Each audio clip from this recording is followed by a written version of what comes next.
बनाएंगे इस त्रिभुज का रचना। एक त्रिभुज एबीसी बनाना, ठीक है, जिसका परिमाप कितना होना चाहिए? 11। परिमाप मतलब तीनों भुजाओं का योग तथा आधार पर दो तरह के कोण होंगे, 75 अंश और 30 अंश का कोण। तो क्या करना है उसके लिए? सबसे पहले एक रेखाखंड खींचेंगे। परिमाप जितना देगा ना उतना सेंटीमीटर का एक रेखाखंड का नाम लेंगे, लेकिन उसका नाम दूसरा कोई लिखेगा। जैसे मान लीजिए हम पहले क्या करेंगे, एक पीक्यू रेखाखंड जो है इस तरह सीधा गोला बनाकर पीक्यू रेखाखंड कितना सेंटीमीटर खींचेंगे? 11 सेंटीमीटर का रेखाखंड खींच लेना, ठीक है। जितना सेंटीमीटर का परिमाप देगा उतना सेंटीमीटर का क्या करेंगे, एक रेखाखंड नीचे आधार में क्या करेंगे, खींच लेंगे। ध्यान दीजिएगा, कॉपी को थोड़ा बेड़ा करके बनाना, क्योंकि रचना थोड़ा मिक्सिंग होगा। पढ़ो, ध्यान दो यहाँ तक। अब क्या करेंगे, इन दोनों सिरों पर चांद की सहायता से, क्योंकि आधार वाला कोण 75 और 30 का दिया है, तो बिंदु P पर चांद रखकर 75 अंश का कोण इस दिशा बनाएंगे। देखिए ऐसे बन रहा है। रचना पूरा करेंगे कॉपी में तो ऐसे एक किरण प्राप्त होगी।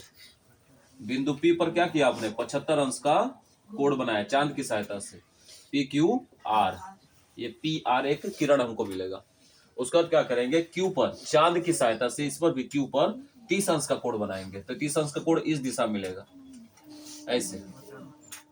ये Q है, ये यहां से ऐसे PQRS मिल जाएगा, ठीक है। चलिए देखिए यहाँ पर ये मिल गया कितने अंश का? 30 अंश का। चांद की सहायता से P पर 75 का और चांद की सहायता से Q पर 30 अंश का कोण बनाएंगे। अब क्या करेंगे कि इन दोनों कोणों का लंबवर्धक खींचेंगे। लंबवर्धक कैसे खींचेंगे? प्रकार में एक अधिकतम त्रिज्या लेकर बिंदु P पर प्रकार को रखकर एक लघु चाप की रचना करेंगे ऐसे।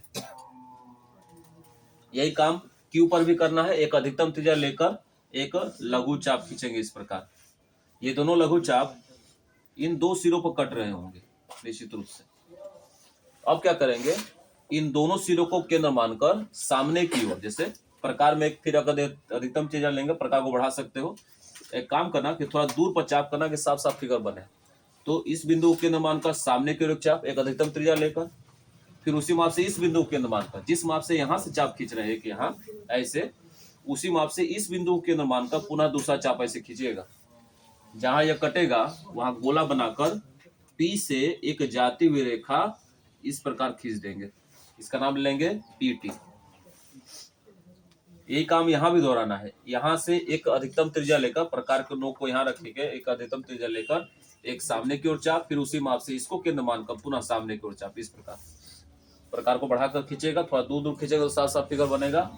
दोनों कटे हुए चापों पर इस बार बिंदु नाम दे देंगे क्या? U, और U को किससे मिला देंगे? Q से मिला देंगे। इस प्रकार सीधा ऐसे। ये दोनों जब आप चाप खींच रहे हैं रेखा किरण के रूप में, तो ये दोनों चाप जहां कट रहे हैं, क्रॉसिंग हो रहा है ऊपर नीचे, तो वहां मिलेगा सिरा A। आपको त्रिभुज एबीसी बनाना था, सिरा A मिल गया। अब B और C बाकी है। सिरा A कैसे मिला? P का लंबवर्धक खींचा आपने, Q का लंबवर्धक खींचा आपने, क्रॉसिंग जा रहा वहां सिरा A मिल गया। अब बाकी है B और C। तो B और C क्या करेंगे, ये जो AP रेखाखंड है ये वाला, यहाँ से यहाँ तक, अब इसका लंब समद्विभाजक करेंगे। लंब समद्विभाजक कैसे करते हैं आपको बताया गया पिछले रचनाओं में। एक सिरों के केंद्र मानकर आधा से त्रिज्या लेकर एक चाप ऊपर एक चाप नीचे की ओर ऐसे। अब चाहते हो चाप को दूर भी खींच सकते हो। फिर उसी माप से एक को केंद्र मानकर पुनः एक चाप ऊपर एक चाप नीचे। तो दोनों चापों को आपस में ऐसे खींचना और इसको आपस में क्या कर देंगे, मिला देंगे ऐसे, ठीक है। इसका नाम देते हैं PQRSTU। ये होगा B और ये W। ये दोनों जिस बिंदु पर कट रहे होंगे, इस बिंदु पर नहीं कटेगा, कहीं ना कहीं कटवे करेगा। जहां कटेगा वहां गोला बनाकर क्या दे देंगे, सिरा B। आपने AP का लंब समद्विभाजन किया, अब AQ का करेंगे। AQ का तो A को केंद्र मान करेगा अधिकतम त्रिज्या का एक उपचाप, एक नीचे की ओर चाप ऐसे। फिर Q को केंद्र मानकर पुनः एक चाप ऊपर एक चाप नीचे। इन दोनों कटे हुए चापों को आपस में मिलाती हुई रेखा सामने की ओर क्या करेंगे, खींचेंगे ऐसे। ये PQRSTU V W ये हो जाएगा X और ये Y। ये क्या किस बिंदु पर कट रहा है? C बिंदु पर। देखो ये जो लंब समद्विभाजन खींचे थे कौन, V और W, वो PQ को किस बिंदु पर कट रहा है? B पर। और ये लंब समद्विभाजन जो खींचे हैं X Y, वो PQ किस बिंदु पर काट रहा है? C पर।